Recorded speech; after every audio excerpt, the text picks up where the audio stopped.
Hey everybody, what's up? KillJoy Jake here, and instead of having friends, I have horror movies. Today we're going to be talking about VHS 94 and doing a full review of the film that has just dropped on Shudder this morning. I was so excited for this film, I couldn't even sleep last night. I was checking my phone all night. I was just periodically waking up, looking at Shudder, waiting for it to be on there. It's like midnight. But I finally got to see this thing at 6 a.m. this morning, and I am so excited to talk about it. Now before I get into all this, I'm going to need y'all to like this video and subscribe for more horror content. Also, my new film, Red Right Hand, a Scream fan film, comes out on Friday, but if you want to see it right now, you can check it out on Patreon for just $1. $1! And you can see it now. You can see all the crazy twists and turns I have planned for you. The link for that will be in the description below. Alrighty, now let's get into it. What's your favorite scary movie? Well, I'm Pennywise, the dancing clown. Oh, no, not the beast! Not the beast! You son of a... God, don't do that. Well, sometimes that is better. The first thing I want to say about VHS 94 is that I am pretty blown away by this film. I mean, I was expecting it to be good. I'll be honest, like I'm always very honest with my viewers about how I feel about movies, even if it's like not the most positive thing. The last film in the VHS series was VHS Viral, and it was definitely a big letdown compared to the first two films that are so strong, such strong entries in the horror genre. Then VHS Viral just has like these 3 skits that are okay. I think there's one that's actually pretty good, but the others just kind of ruin it for me. The thing about VHS 94 that I appreciate so much is every single one of the horror skits feels very inspired and its own thing, while still keeping like a general tone overall. Besides like the Portal skit in VHS Viral, which is easily my favorite out of all of them, out of the 3 in there, like there's the magic one and the kids with the skateboards, like those other 2, they just don't feel like they had like any inspiration behind them. Not only do I feel like all these directors were like on the same page while making their own skits for this movie, I also feel like all of them are very consistent. The first 3 VHS films, all of them have like all of them have like a really good skits, but there's always one that like stands out above the rest. This one, it's different. Like it's totally different from the other VHS movies because I feel like all of them really stand out. I mean, all of them have something to say, all of them are here to do something, and at the same time, all have a collective tone that feels like it all fits together. VHS 94 is surprisingly my favorite entry from this series, even though I feel like 1 and 2 maybe have some of the better like horror skits that definitely top this movie, but this one I appreciate the most because it's consistent. Every single skit is fantastic. Like I said though, this one is incredibly consistent, and I kind of want to break down each like story that is told in this little movie. I don't really know how else to review an anthology horror film. It's much more difficult to review something like this opposed to just one movie that tells one story. This is essentially like 5 short films put together all in one. Jennifer Reeder's Holy Hell is kind of like the glue that keeps all these skits together in this film. There's always like one story that kind of like holds everything together, like in that when one skit ends, it like cuts back to this. This is essentially this story. It's like this, the SWAT team goes into this like drug bust and they find all these like dead bodies with their like eyes gouged out. They're watching these screens, and that's like where all the VHS tapes are. My one thing about the VHS series that I don't love is the fact that all of the tapes don't have a reason to like coexist together. What I would love in a story like that connects everything essentially is to actually connect it. None of the VHS movies really try to do that. I mean, I guess it would be kind of a difficult task to do, to try to connect all these things and say they're all in the same universe, but why not have like this overall like figurehead that like makes all these movies or finds all this footage and collects it for whatever horrible, sinister purpose. That's just a little thing that bugs me about the VHS movies. It's honestly my only complaint. Everything else about them I find fantastic. There's so much creativity here, like so much more creative and explosive than some of the other horror films that come out nowadays. I love it and I appreciate it so much. And we see that in this little skit here that's like kind of broken up throughout the entire movie. We see a lot of really interesting shots and a lot of style in this skit, especially. We see like the eyeballs gouged out of all the victims who are like watching these TVs. A lot of really disturbing images in here, and there's a lot to pick up. You might miss some stuff throughout it if you're not paying attention. I really appreciate this, and it definitely feels like it's coming from a younger director, but overall there is a lot of potential here. Jennifer Reeder, I don't really know who she is all that much, but I'm very excited to see more from this up-and-coming director. Chloe Okuno's Storm Drain is like the first big skit that we have in this movie, and wow, was it maybe, it was very close to being my favorite. The Rat Man is so fucking creepy. Oh my god, what an awesome creature design. Chloe Okuno made this short film. I think it's called like I think it's Slut or Whore, which I hate saying both of those words, but that's what it's called. Once again, it's kind of slipping me what the title of that was. Excellent short film from her. I saw that going into this movie, and I'm once again impressed by her work. Very excited to see what she does in the future. But on VHS 94, she does some fantastic work setting up a very creepy skit. I'm going to be saying Hail Ratma a bunch now. It's just going to be something that's part of my vocabulary.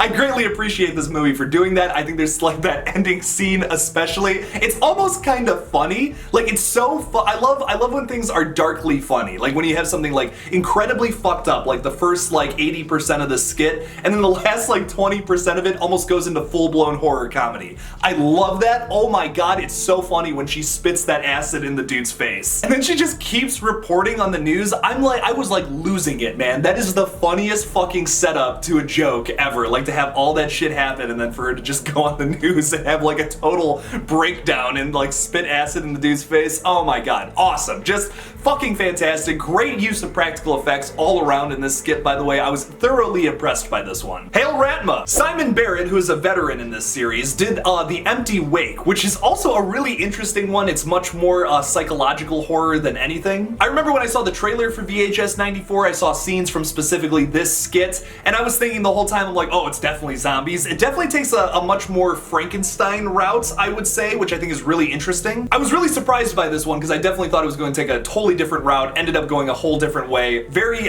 impressed with this one. There's a lot of really cool practical effects in this one as well. We see like the dude's head half cut off and it's like on the ground and you see his eyeball like going back and forth. It's not as explosive as the other skits, and the last skit in this one literally not as explosive as that one, but what it does do is more with less. You have little, like you have just one setting in the entire thing. You don't have too many characters. You have only a few minutes with this very creepy monster. It's much more about the psychological terror of your main character, and I think it's set up very well for being as short as it is. Like this is definitely something that I feel like could be developed into a longer, like 90-minute movie. Honestly, all of these little skits, I feel like you could make a 90-minute movie about, and because they're all very well written, very interesting ideas, and unbelievably creative. Like every single one of them, very creative. This one, like I said, like you could have just taken the zombie route and have this dude who's just like awake in a casket become a zombie. But then there's like little clues at the beginning of this skit that make you think it's taking like a Frankenstein route, or maybe like they brought him back to life with lightning or something. There's quite literally a lightning storm happening during this entire skit. There's so many little instances that make you think that it's something totally different. It's not, there's no clues to say that it would be a zombie, because that's like something so expected from a skit that would take place at a funeral home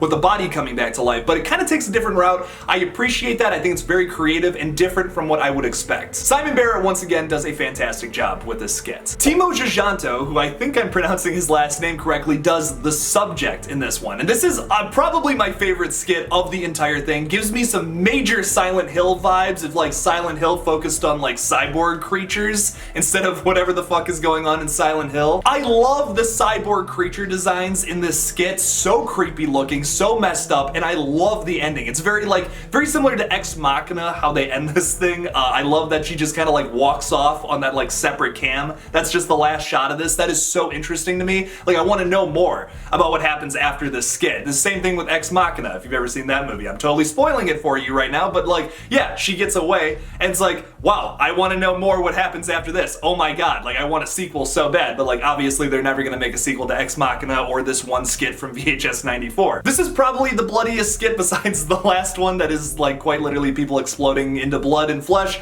but this one is done in like, there's a lot of gun kills, which is like always kind of a negative in horror movies. It's like, come on, we can get a little more interesting than that. But there is a cyborg humanoid cyborg creature that cuts off people's heads with its giant sword. So it's like, come on, yeah, like that, I'm not gonna complain about the gun kills if you're gonna also give me that in the same 15-minute little runtime. This is probably my favorite one. It's the most weird and creative like horror skit that they had in this one. I mean, the Ratma skit is also very weird and creative, but I really appreciated this one. The character designs were super fucked up, super creepy. Love the idea. I love how vague it was too. Like it doesn't really explain too much about the doctor character.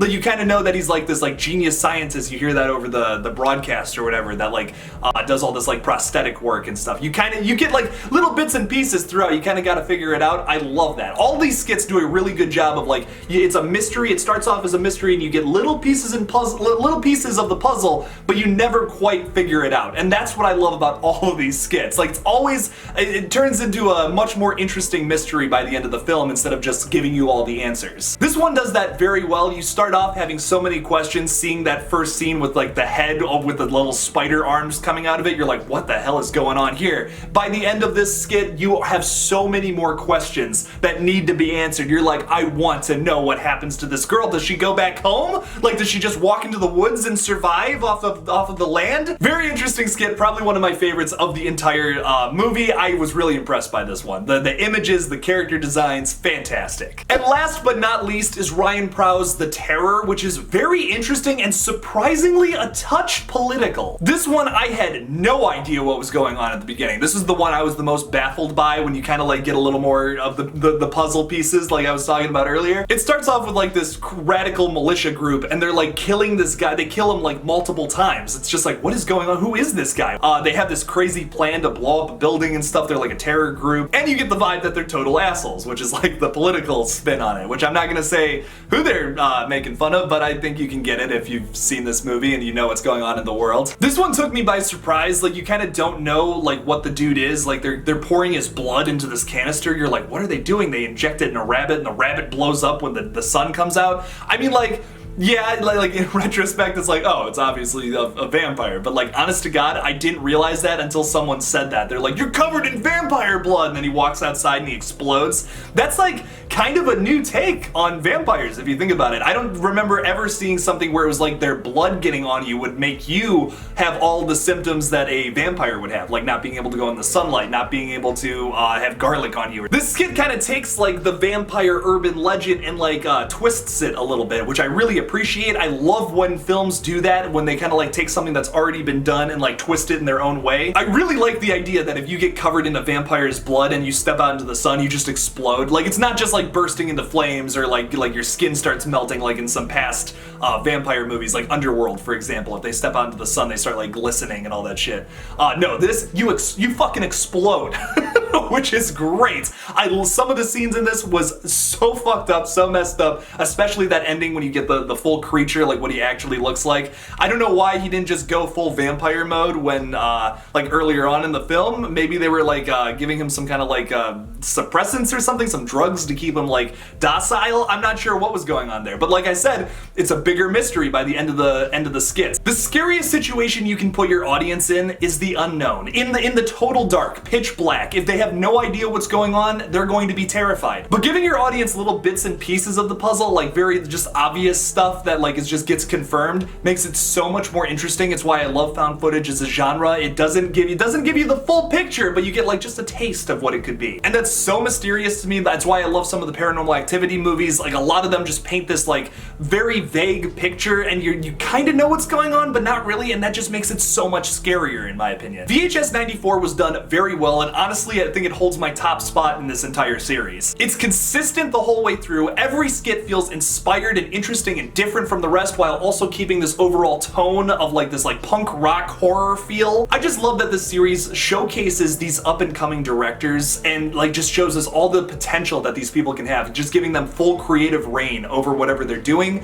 I think it's fantastic. I can't wait to see these people direct full 90-minute movies, especially Chloe Okuno, who I kind of like just discovered through her little short film that I was talking about earlier. That was so impressive, and then watching this, the Ratma skit, or the Rat Man or whatever, I loved that. I'm very excited to see what she does next. I will definitely be following her into like whatever next crazy horror adventure she's got in store for us. Absolutely loved VHS 94. 11 out of 10 if I can even give it that rating. Oh my god, I can't wait to buy this thing. What did you guys think about VHS 94? Did you like it? Did you not like it? I don't know. Leave me a comment about it. If you didn't like it, it's gonna be kind of hard for me to talk to you about it. I'm not gonna lie.